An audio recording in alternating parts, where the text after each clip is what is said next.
Robert, was machen wir zwei Hübschen noch heute Abend am Ankunftstag? So, also wir haben ja jetzt zumindest diesen Urlaub. Wir machen ja keinen richtigen Turn jetzt, vielleicht mal nach Lübeck oder so. Aber unser Plan ist eigentlich das Teak einfach ein bisschen auf Vordermann zu bringen, genau, weil wir jetzt natürlich mit 11 Jahren in der teils kroatischen Mittelmeersonne ein bisschen, also das Teak ist zwar noch gut von der Kondition, aber es ist halt schon oberflächlich gut benutzt und deswegen fangen wir jetzt an mit den Fugen. Die bringen wir jetzt auf die das Niveau vom Teak, weil da ist schon noch ein Unterschied, den man sehen kann.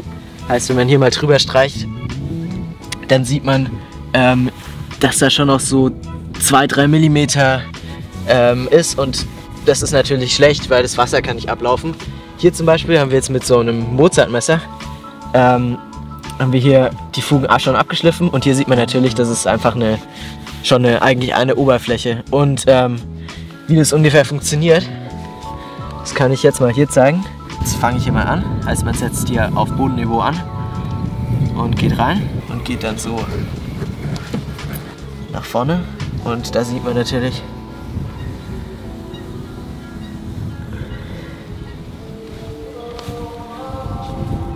dass das schon ganz gut funktioniert.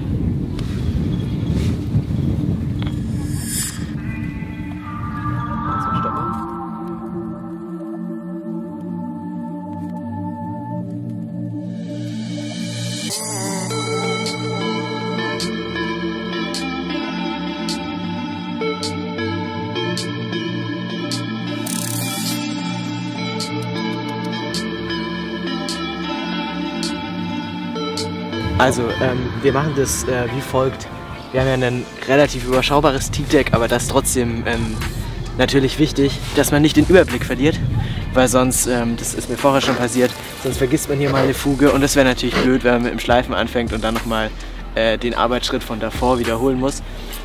Und deswegen haben wir uns das in kleine Bereiche eingeteilt. Hier zum Beispiel den Ankerkasten oder vor dieser Fuge hier. Da haben wir jetzt vorher alles schon mal als Probe gemacht, weil es wäre ja jetzt nicht so schlimm, wenn da irgendwas schief geht. Und jetzt machen wir quasi hier den Teil vom Vorschiff bis zu dieser Fuge. Danach kommt der hier dran und dann kommen die Laufdecks und danach halt das Cockpit.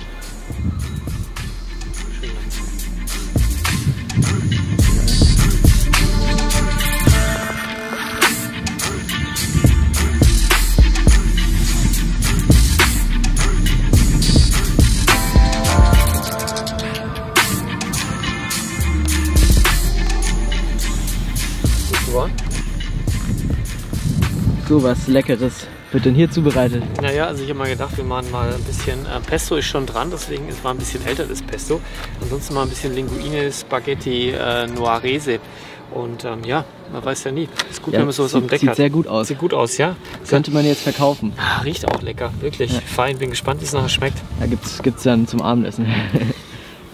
Genau, also Papa hat zwar ja vorher, wie er schon gesagt hat, Linguine gekocht, aber die waren der Familie zu kurz. Deswegen kommt jetzt die Königsdisziplin und zwar sind es hier die langen Linien und langen Fugen auf dem Laufdeck. Und natürlich ist die Hoffnung, jetzt alles in einem Schwung durchzukriegen, aber da gucken wir jetzt mal. 2 lange Fugen haben wir jetzt, die anderen haben wir gerade gemacht. Genau, hier haben wir ja schon, wie vorher gesagt, unseren Anlaufpunkt, weil da fängt quasi der hintere Sektor an. Die 2 Fugen haben wir schon gemacht und jetzt kommen nur noch die 2. Die äußeren lassen wir hier, weil die stören ja niemanden und da wird es eh schwer, die jetzt abzuschleifen. Deswegen hier fangen wir an, da sieht man auch, da wird die Fuge wieder dicker und älter und dann geht's hoch. Genau, die Challenge ist jetzt auf der ganzen Länge zu machen. Genau. Angehoben.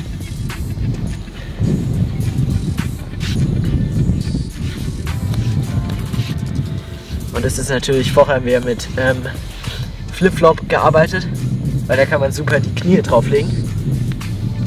Aber jetzt, wo das Teak-Deck wieder viel ebener ist, muss man sagen, geht es nochmal leichter. Aber es tut natürlich trotzdem weh. Genau, 1,50 Meter haben wir jetzt schon. Linguine, Nuarese.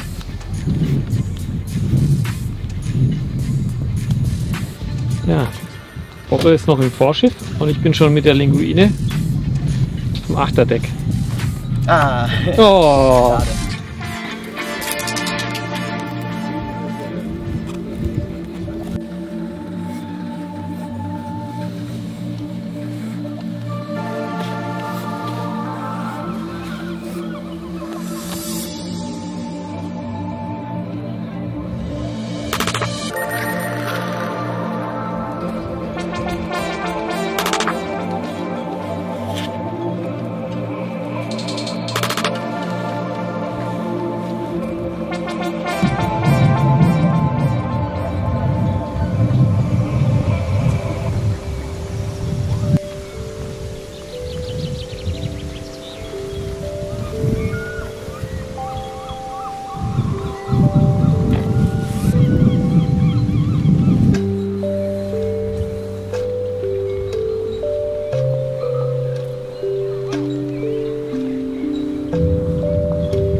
Also das sind ja alles jetzt die überschüssigen Fugen, nur vom Vordeck und vom Laufdeck. Wir sind gar nicht im Cockpit angelangt.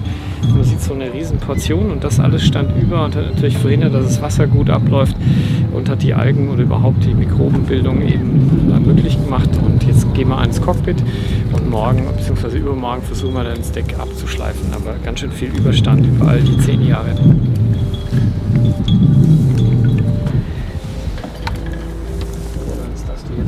Genau, also wir sind heute Morgen ja losgefahren und wenn man uns kennt, dann weiß man ja, dass die Fahrt eigentlich quer durch Deutschland geht, vom Schwabenland.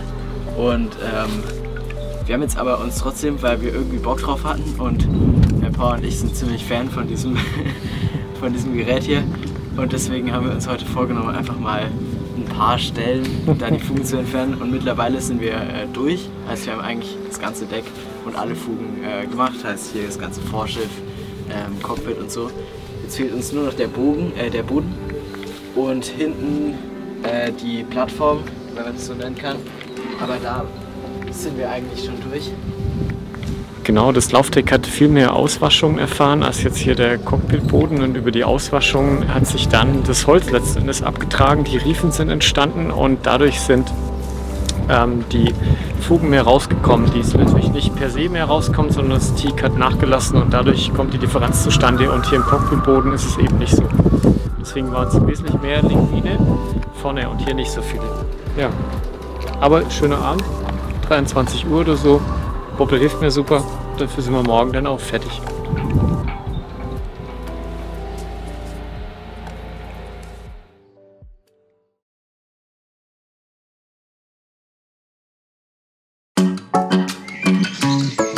Guten Morgen, nächster Tag, was ist los? Was geht Also, heute? wir haben ja Laufdeck und das ganze Cockpit gestern schon mit dem Mozartmesser hier da die Fugen entfernt, dass wir dann die nächsten Tage drüber schleifen können. Und da wir gestern nicht mehr so ganz sauber gearbeitet haben, Es war halt Nacht, es war halt 11 oder so und deswegen haben wir nicht mehr so viel gesehen, deswegen haben wir hier den Cockpitboden haben wir gestern nicht gemacht und den machen wir jetzt halt einfach. Und da ist jetzt auch schon ein bisschen was zusammengekommen. Genau, und das mache ich jetzt.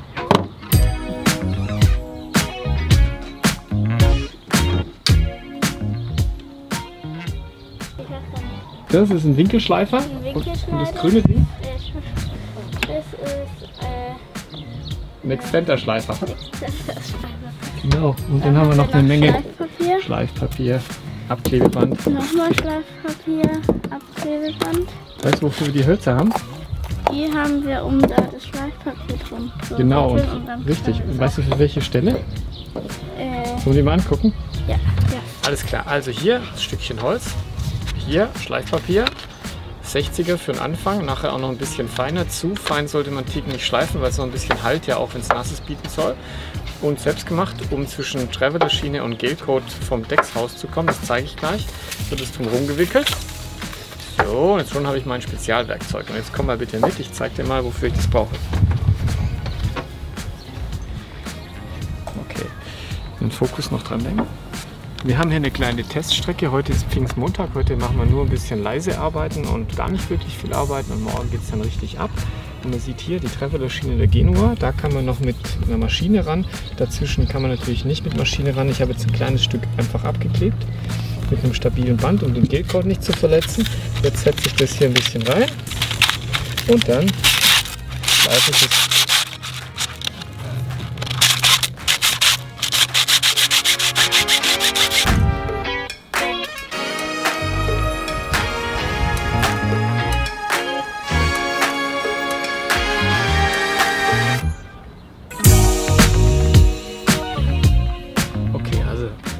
Schöner Abend, tatsächlich erst Tag 2, seit wir hier sind, und gestern haben wir ja die ganzen Fugen abgetragen und heute bereiten wir ein bisschen vor, und vor heißt, wir gucken das Teak Deck durch, was zum Reparieren ist, und Stellen vielleicht, die noch nicht so sind, und klebe ich ab. Und der Witz ist natürlich der, man sieht es sehr schön an der Stelle, wenn wir morgen beginnen zu schleifen, ist es so, dass dieser Exzenterschleifer natürlich so genau nicht geführt werden kann, dass er nicht doch am Gelcoat anschlägt, und um zu verhindern, dass er im Gelcoat eben Schrammen macht und es verletzt, wird es abgeklebt. Wir haben so ein relativ stabiles Malerband, das man auch leicht korrigieren kann und leicht wieder abziehen kann. Da klebe ich jetzt schon mal ein bisschen als Vorbereitung für morgen das Deck ab. Ansonsten sieht man jetzt, dass wir schön die Fugen geklettet haben. Das ist ganz fein, und was man eben machen muss, man kann da immer wieder, wir haben halt zum Glück ein Vakuum verklebtes oder fast vollständig verklebtes Teak Deck und nicht geschraubt, aber so einzelne Schraubungen gibt es. Und dann gucken wir nochmal nach, ob die Pfropfen ganz intakt sind. Ich kann vorne mal einen zeigen, der nicht so perfekt ist, den gucken wir jetzt mal. Hier ist der Ankerkasten, ist ja auch schön abgeklebt, aber hier sehen wir jetzt zum Beispiel einen Pfropfen. Da gucke ich mal morgen beim Anschleifen, ob der im Niveau dann doch wieder ganz okay ist. Und da hinten sieht man einen, den man wahrscheinlich dann letzten Endes vielleicht austauschen sollte. Das machen wir. Und hier ist eine ziemlich große Riefe, die wir morgen glatt schleifen, und da sieht man jetzt Schraubungspfropfen, die wunderbar sind. Das ist ganz gut eigentlich hier so an der Stelle. Also die kümmern wir uns nochmal, die sind okay. Und der Hauptteil vom Deck, das ist jetzt der Ankerkasten, ist jetzt zum Glück eben verklebt. Gut.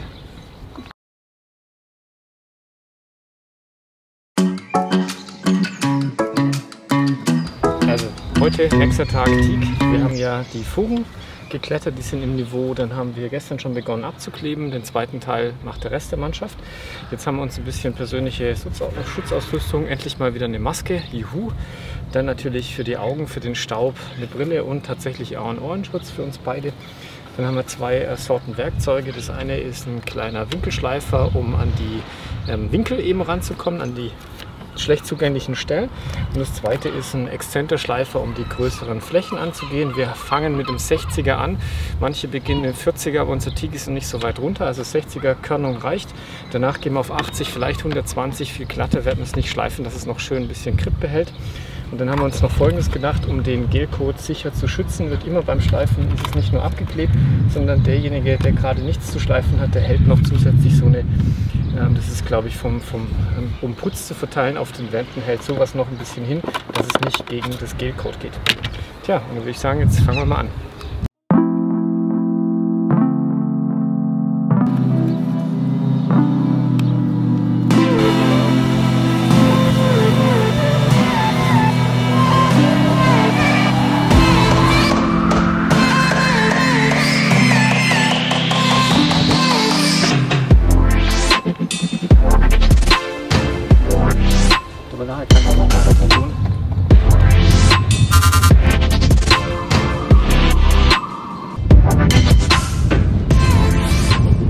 Also es ist natürlich viel Arbeit, das haben wir uns schon gedacht. Das ist natürlich Hartholz, das schleift sich ein bisschen anders. Und wir sind aber ganz zufrieden, wir schleifen es vor, weil es ja schon eben 11 Jahre alt ist mit dem 60er. Vielleicht hätte man sogar 40er Körnung nehmen sollen, da geht es ein bisschen schneller. Wir wollen aber eher vorsichtig sein. Und wenn es mit 60 die Riefen alle raus sind, dann glätten wir es mit 80. Wollen es nicht glatter haben, weil es natürlich auch an feuchten Tagen so ein bisschen nicht zu glatt ist und dann uns Grip ermöglicht. Was man ganz gut sieht, ist hier zum Beispiel das alte Teak. Und dann haben wir hier das frisch geschliffene neue. Genau. Und was aber ein Problem ist, wir haben ja 10 mm Teak, also ein ziemlich massives Teak. Und ich dachte tatsächlich, dass die Schrauben ein bisschen tiefer versenkt sind sie aber nicht. Die sind sehr oberflächlich. Das heißt, mit diesem ersten Schliff haben wir schon die Schrauben tatsächlich angeschliffen, sodass man die dann noch rausnehmen muss und das Loch tiefer und sie tiefer einsetzen und dann einen Teakpfropfen drauf. Ja. Und was wird das hier? Das werden jetzt gerade eben die Stellen zwischen der Traveler-Schiene und dem Bootsaufbau. Und da kommt man mit der Maschine nicht hin. Und deswegen machen Carla und ich das jetzt von Hand.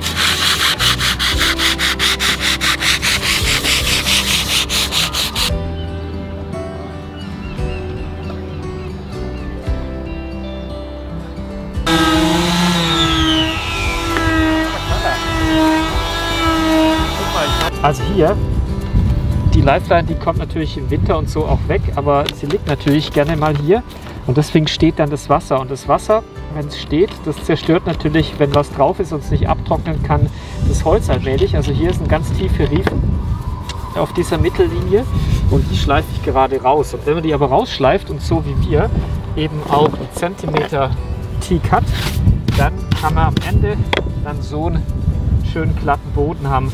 Und da ist dann so, dass das Wasser, wenn es da wieder drauf steht, dass es schneller abtrocknet, nicht in die Riefen reingeht und so konserviert es natürlich das Ganze auch. Und wir würden ja eigentlich sicher kein Boot mit Teak neu kaufen, so aus umweltpolitischen Gründen auch. Aber wenn man natürlich ein Holzdeck hat, ist es eine ganz, ganz schöne Sache, wenn man das Holz dann wieder schön machen kann. Genau, und das machen wir jetzt ein paar Stunden, Tage, Wochen.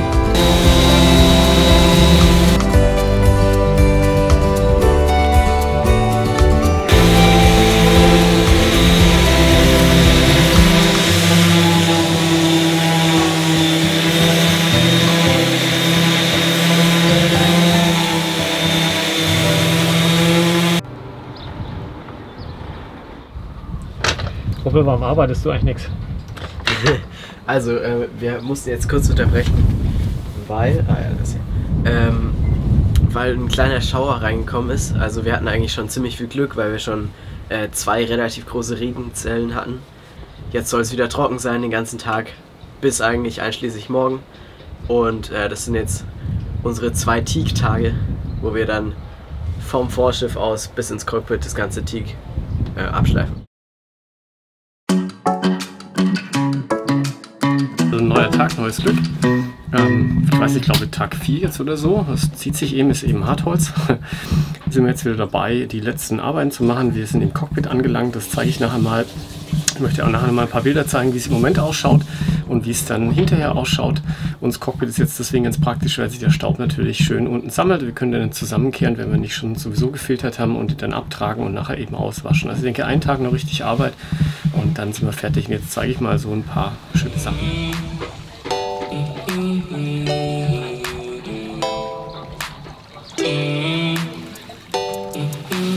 Hey Carla, was machst du denn? Ich schlafe Kannst du mir mal zeigen, was? zwischen der Traveler-Schiene und Okay. der Schlafstelle. Genau. Und dann noch da drüben bei diesen Bordauslässen. Ja. Und ganz vorne können wir da auch mal hin, da gibt es auch noch ein bisschen was zu tun.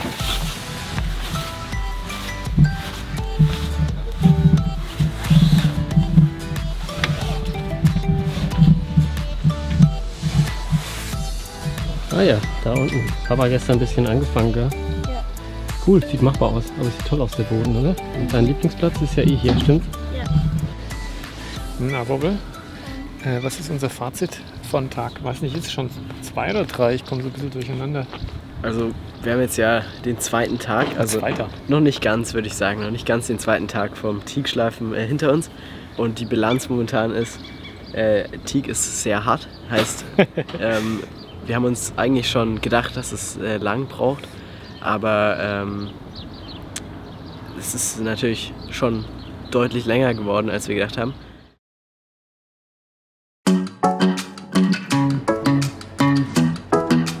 Also wir haben jetzt eine ganze Woche beinahe gebraucht fürs Teak-Deck. Das haben wir uns schon im Prinzip gedacht. Das ist ja ein Hartholz letzten Endes. Ordentlich die Tage aber auch gebraucht und am Anfang gedacht, Mensch, mit 60 oder 80 Körnern geht's, aber irgendwie war das Teak dann doch so runter, dass wir mit 40er Körnung am Ende gearbeitet haben, uns dann hoch auf 60, 80 und kurzfristig auch 120 Körnung. Hat sich aber wirklich gelohnt. Gibt ein paar schöne Bilder auf dem Weg nach vorne, zum Beispiel auf dem Laufdeck und dann vorne im Ankerkastenbereich.